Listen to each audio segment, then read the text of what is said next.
why the reviled FIFA leader is stepping down.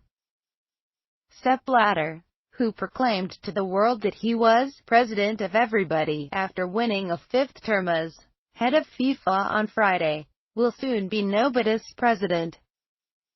In a stunning turn, Blatter, who seemed to hold so firm to the stance that he, and he alone, could clean up the corrupt organization that he presided over, announced on Tuesday that he would step down as FIFA's leader, a position he has held since 1998. An extraordinary FIFA Congress will meet to elect a new president. The head of FIFA's audit committee said the timing of the election is likely to be between December and March. Reality got the best of Blatter. 3 days after the U.S. government indicted 9 FIFA officials for racketeering, wire fraud and money laundering, FIFA's membership somehow granted Blatter another term. Blatter's largesse, in the form of grants to so many tiny nations around the world, bought enough votes to clinch a victory that would last all of 4 days. But it couldn't stop the storm pounding the organization that, in his words, is dear to me. Was it pending legal trouble that helped bring down Blatter? He painted his resignation as a selfless act, an attempt to give FIFA a fresh start. But his troubles could just be starting. A New York Times report said that Blatter's top lieutenant made a $10 million bank transaction. That puts the bribery trail that much closer to Blatter himself. The New York Daily News reported that Aaron Davidson, one of the sports marketing executives arrested in the U.S. probe into FIFA's business practices, is trying to cut a plea deal. Will he, and other indicted officials, be singing about Blatter? Let me be clear. Kelly Curry, acting U.S. attorney for the Eastern District of New York, said last week, "This indictment is not the final chapter of our investigation." The president's defiant words on Friday, "Why would I step down? That would mean I recognize that I did wrong," may yet come back to haunt him. But Blatter is nothing if not tenacious. "I am a mountain goat that keeps going and going and going," he once said. "I cannot be stopped. I just keep going."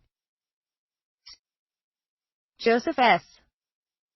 Blatter was born in Visp, a remote Swiss alpine town, and was sports writer, PR rep, and reportedly a wedding singer before he rose up the ranks at FIFA, where he has worked since 1975.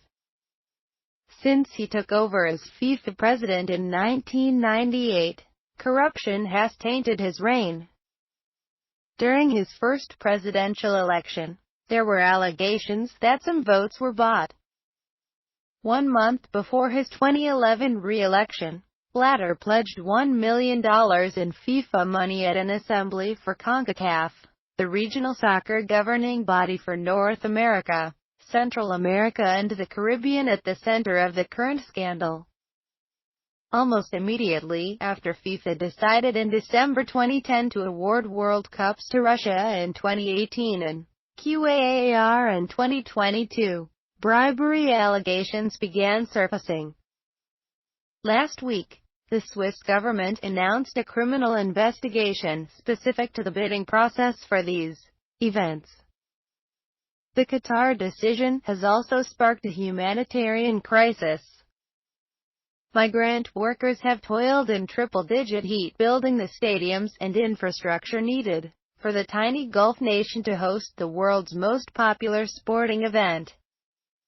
According to a 2014 report from International Trade Union Confederation, 200 migrant World Cup workers from India and Nepal have died.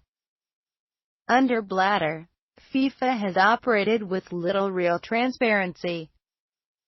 This is an organization that produced a $27 million propaganda film in which Blatter was the hero. His few supporters will point to his achievements. He did disperse money to many poor countries, where amenities like soccer facilities provided real benefits. The Women's World Cup, and women's soccer overall, grew in popularity, though Blatter was a clumsy steward. The self-proclaimed godfather of women's soccer once suggested that women wear tighter outfits to attract more fans. And before this year's Women's World Cup, which kicks off June 6, top players sued FIFA for gender discrimination. FIFA's revenues ballooned under Blatter. FIFA currently has $1.5 billion in cash reserves. But how much was the president himself responsible for this business success, given the entrenched popularity of the World Cup, and an environment where media outlets are paying record rights fees across many sports to broadcast big events?